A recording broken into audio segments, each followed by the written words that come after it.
So Alonzo, you know who Alonzo, the All-Star advisor? He's my financial advisor. 500,000 in the bank with him. Go talk to him. Y'all respect him, right? Salute, folks. It's your boy, the insurance junkie, your fiduciary fella, the all-star advisor Alonzo Hall, and I've returned the weapon tap on your head with another ADH wealth solution. Today, I'm going to skip the formalities and get right into it.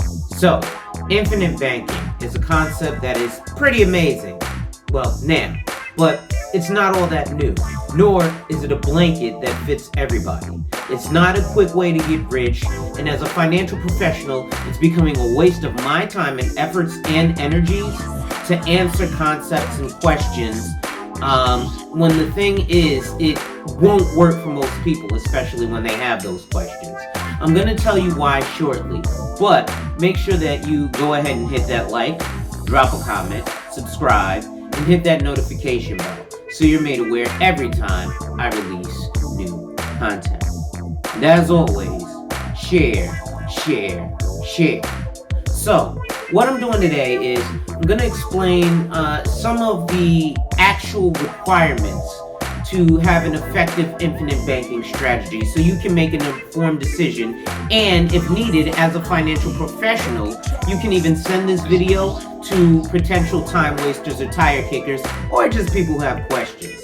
So, the first thing that you need to do or have to be able to even participate in infinite banking is a minimum net annual income of about $75,000. Anything less than that, in infinite banking, just like actual investing, becomes cost prohibitive, right? So the next thing that you'll need for actual infinite banking is a minimum investment of $120,000 or $12,000 a year for at least 10 years.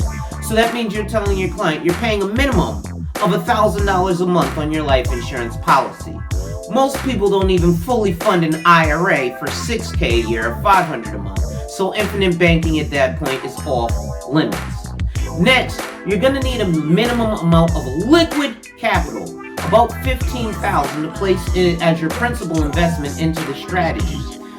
You're also going to need time horizon because it's annoying to hear someone think because that they gave $50 to a life insurance company that, you know, they're going to get $10 million back in 6 months, which is stupid, right? You think about it. You would never say that about your equity in your house, right? You wouldn't say, well, I'm going to buy this house and in 2 years I'm going to have money.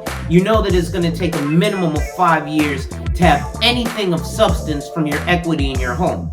Well, it's the exact same thing with life insurance. So again, with the time horizon, also it's exit strategy. But again, especially in the Black community, financial literacy is very minuscule.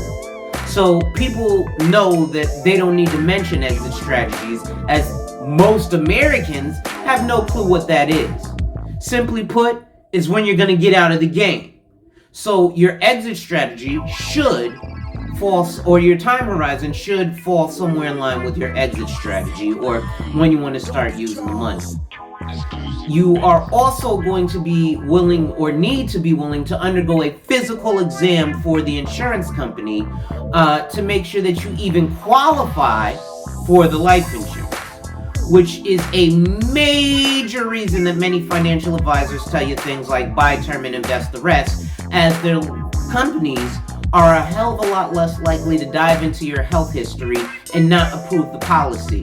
The policy not being issued means that the insurance agent doesn't get paid. So these things that I explained to you are on the lower side of infinite banking. Now, yes, it is possible to do infinite banking with less money, but you'll also need more time. Now, most people who look into infinite banking finally are well above 25 years old, which is about the oldest you can be to start infinite banking with little to none of the aforementioned list of things that I mentioned. For someone under the age of 25, it is possible to set up an infinite bank because of the power of compound interest in time. But again, most 25-year-olds are not focused on the future. So that's going to be it for today, folks.